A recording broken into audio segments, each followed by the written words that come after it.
Yes, guys, you can get a garage just like this one for about 1,400 American dollars. Look how mint this thing is, guys. Fits your car, keeps it out of the weather. There is no shipping, no hidden fees, guys. If you want one just like this one, stay tuned to this video. Pretty sweet if you ask me, guys. Do you want to know how to get yours? Watch this video. All right, guys. Well, here it is. I am going to try to answer questions that I think you guys might have.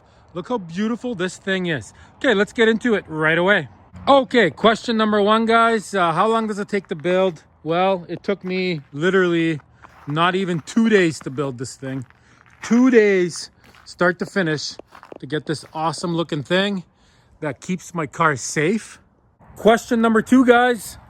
Where do you get this thing, right?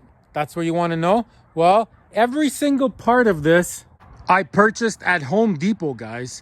No, it is not a kit that you buy. I just bought the materials and I built it myself. And I am going to show you how I did that in this video. So all I used for the metal, guys, this is like metal roofing stuff that you would do a roof like on a house with. Just regular metal roofing. See, that's what that looks like.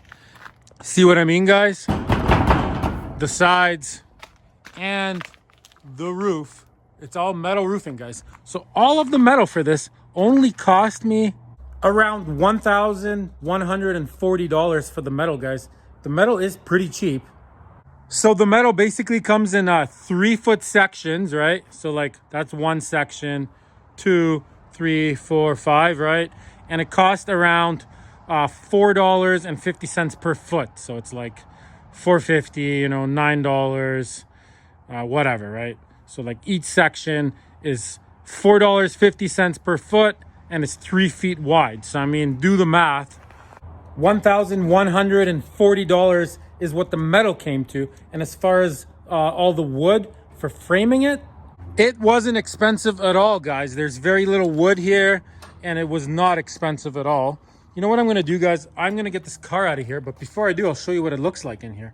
Let me open this up. So here it is, guys, as you can see. So I just got barn style doors on it, right? Pretty straightforward. I will explain everything so you can figure out how to build yours if you want. Fits a car, no problem. I even have a hoist in here. It's more than enough room, guys. It is more than enough room. Okay, let me get the car out of here and show you how it's built. Okay, guys, so here it is. And I mean, I built this 6 years ago when I was totally broke. If I was building it again, I think I would have used more 2x4s. Like I probably would have put them, a foot apart or 2 feet apart, but I actually put them 3 feet apart. But I'm just showing you like an idea of how to do this. So all I used for this is 44 2x4s that are 8 feet long, 44 of them. They only cost about $3 each. So do the math. So every single 2x4, including the doors here, only cost me like $126 around there. See, I just got 2x4 at the bottom. See? So there's 1, 2, 1, 2, and then just boards running like this. Pretty straightforward. I will get to the foundation and I'll explain all that in a minute. As far as the roof goes, right? So I got 2x6s, 12 feet long. And I mean, I only got 11 of them. So there's like one there, one at the back, one there, one at the front. And then there's just some running across, right? If you're worried about snow in that, I mean, you could run them a foot apart. Like I said, I was broke, but this thing had like an insane amount of snow on it a few times. And I mean, nothing happened to it. One winter, there was so much snow, I actually got worried and I went up there with a shovel and I shoveled it off. But I mean, it can handle quite a bit, guys. Okay, let's move on. Okay, so all the 2x6x12s, guys, see those, I needed 11 of them. They cost around $11 each, guys. So I mean, times 11, it came to $122. So I mean, the total whopping price for everything was $1,400, guys. Yeah, you're gonna need some $5 hinges. You're gonna need, a little latch or whatever for the front. A couple bucks here and there, but I mean, that's about it, guys. You can easily build something like this. As far as foundation goes, guys, so I happen to have See a concrete pad here that's not level in that. See, and it's actually, see, it runs this way. So this is partially on the concrete pad, partially not. And I mean, all I got is, I just have this thing sitting on it. See? Just like that. I mean, if you had it sitting on your driveway or whatever, see? Got a little bit of pad here and then it goes in like that.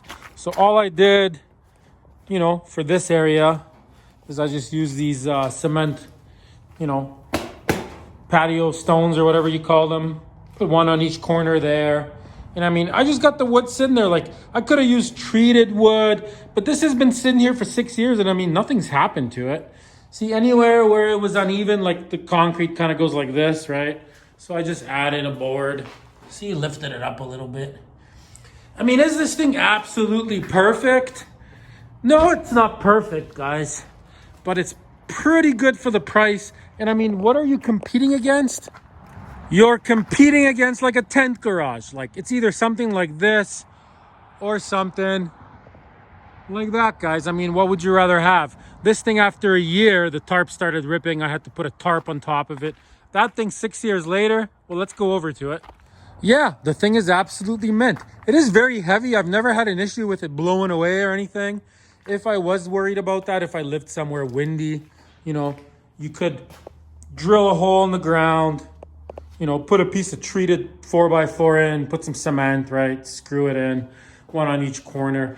You could also use a 2x6 at the bottom and like place cinder blocks all around to weigh it down. But it doesn't really get windy where I am, guys. If you want to get some good ideas on how to like set the foundation up, I do have an extremely detailed video on how to do that. Unfortunately, the other garage, I never made a video about it, so I'm just making one now. But I have an extremely detailed video on how to build one of these. And this one only cost me $3,000. Absolutely mint. And I do the foundation in this one as well. Look how nice it is. So at the end of this video, there will be a link to that video. And also in the description, there will be a link. Look how beautiful this thing is, guys. Okay, let's go back over there. So here it is, guys. And I mean, to all the haters out there, this is all I could afford. But I'll tell you one thing. In the morning, when there's frost on all my cars that are outside, this car has none. It keeps it completely dry. It works amazing. Same with the other one I just showed you. It works so good. I'm ultra happy with this thing. I guess the last and final question would be permits. Do you need a permit to build one of these, guys? Well, that all depends on where you live, guys. I mean, do you need a permit to have a shipping container on your property? That looks like a shipping container. But I mean, everywhere is different. Where I live, you can do whatever you want. Nobody cares. Everybody's got random stuff all over their yards. Nobody cares. If you live in a fancy, you know, schmancy neighborhood with neighbors that care about everything, you're not going to get away with that. You're going to need a permit just like you would need a permit for a shipping container. But if you live somewhere cool and easy, then you can get away with it, guys. So throw me a subscription if you want to see more videos on how to build ultra inexpensive storage solutions like this one, or perhaps like this one, guys. Look how nice this shed is. Beauty, isn't it? Or a beautiful 2-car one like this one, guys. And I do have an extremely detailed video on how to do that. Or perhaps you just want to build something like this, guys. Nice and simple, no big deal. Nice shed like this. So please give me a subscription, guys. I really will appreciate that. Give me a thumbs up. Thanks for watching. Till next time, all my beautiful subscribers.